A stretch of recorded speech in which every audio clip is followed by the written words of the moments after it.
So hello everyone, welcome to the Excalibur Roundtable Tech Talk.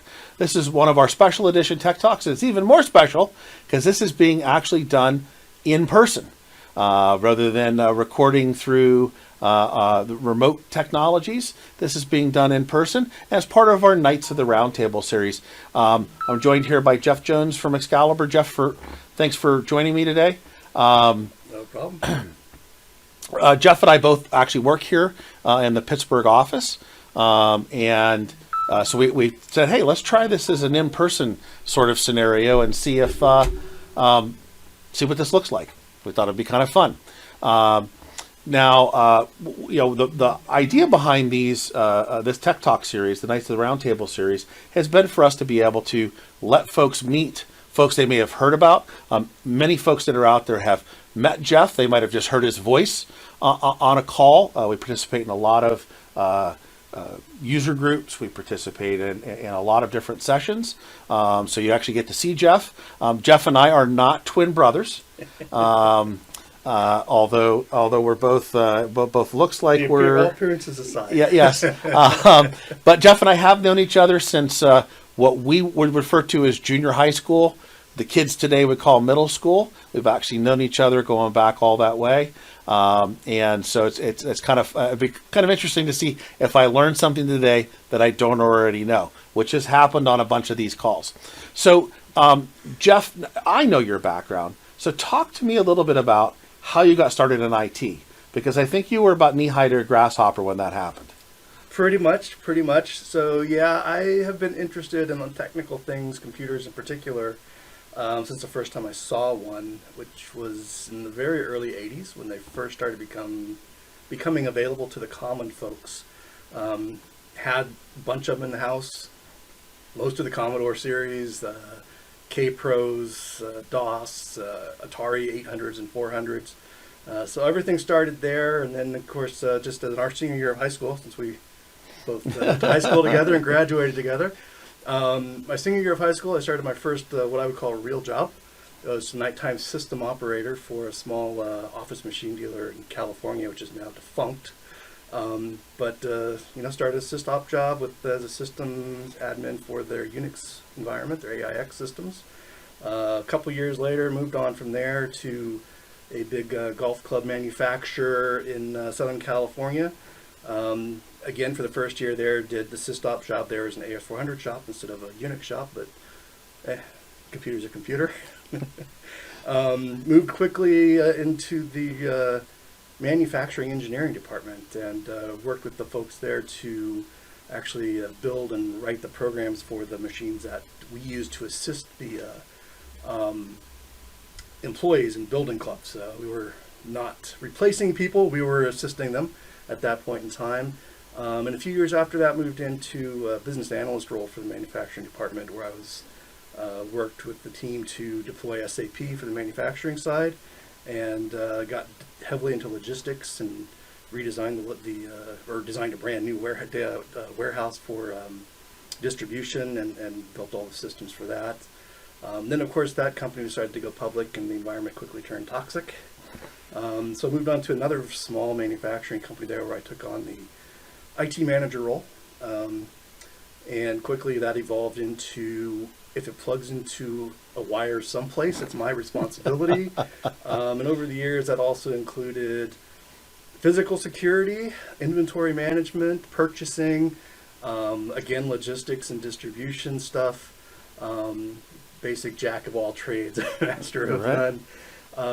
And then, 18 years ago, made the jump here to Excalibur. Back in those days, Excalibur was mostly an MSP, but we also did CRM work with Goldmine and help desk work with Heat at that point in time, which became what is now Avanti's Neurons for ISM, or whatever they're calling it this week. That's how I got here. Yeah. So I've been involved with the Cherwell and the ITSM space specifically now since we really got involved with Cherwell. Did stuff with Heat and stuff before that. That you were mostly the person doing that stuff. Right.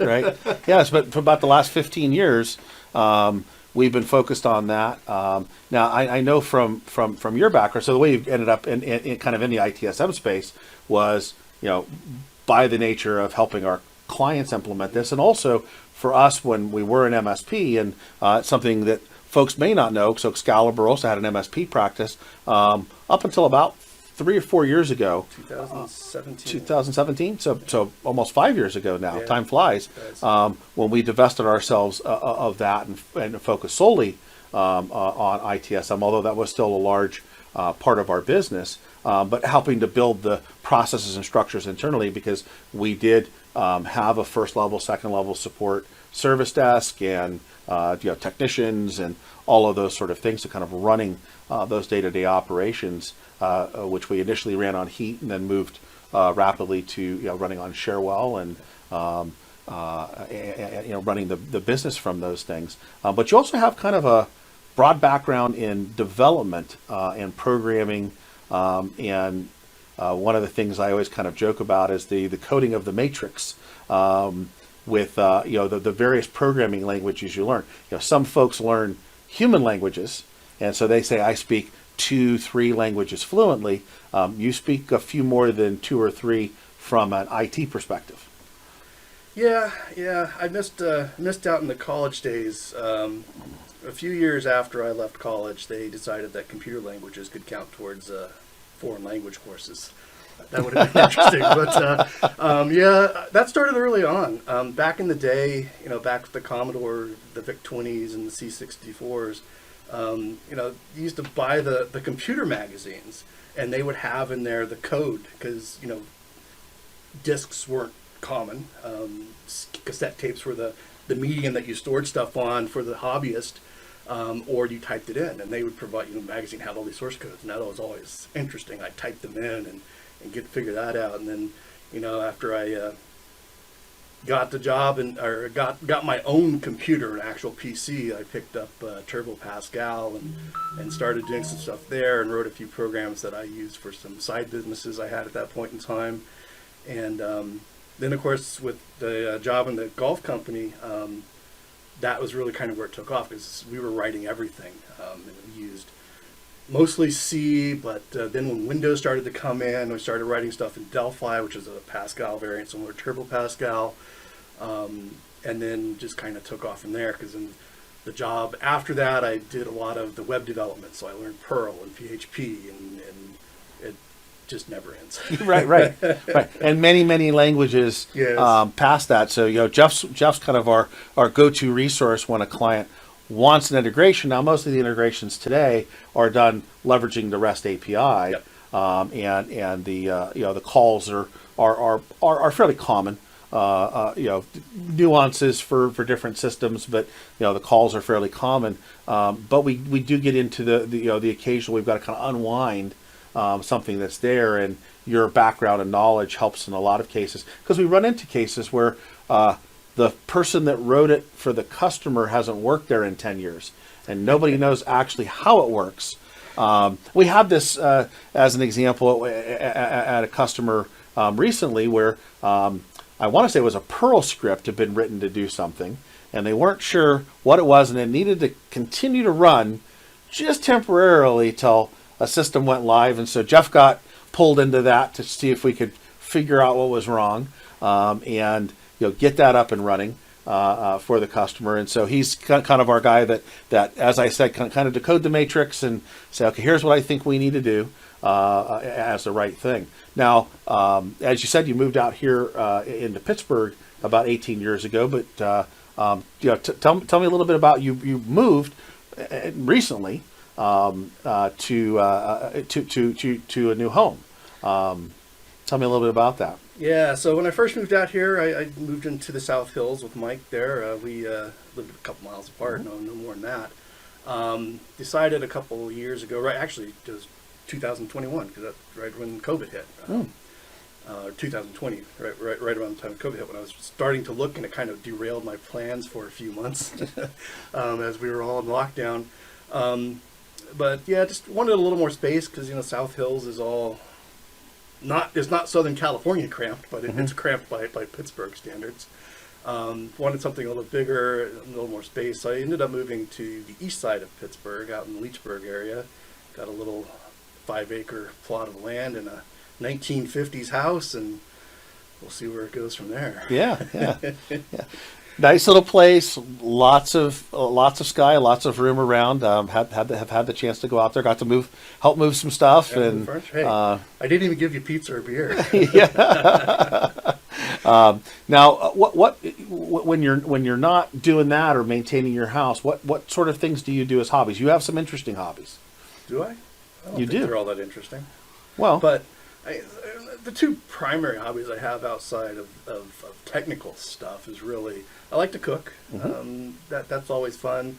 Went on a trip to Tuscany actually 9 years ago now. Hard to believe.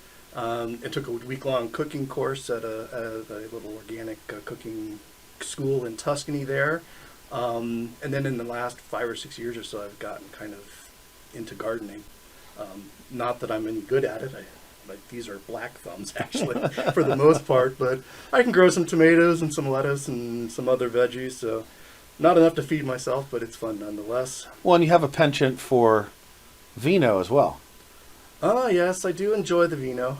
I wouldn't say I'm really a uniphile, but I do enjoy a glass. I have a few different wineries that I really enjoy, and I can usually pick out a pretty good bottle at a restaurant. Yeah, Jeff's always a good guy to invite to a party.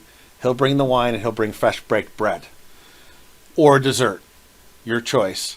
So it's always fun. Well, Jeff, thank you for joining me today and sharing a little bit about what makes Jeff Jones so special to our team. I think the folks out there who've had a chance to get to know you, and this is somebody you want to have a chance to work with, folks. Jeff makes systems sing. So thank you for joining me. Oh, you're very welcome. All right, take care, everyone, and we'll see you again on another episode of the Knights of the Round Table. All right, that's it. Did it in one take. Was it F12?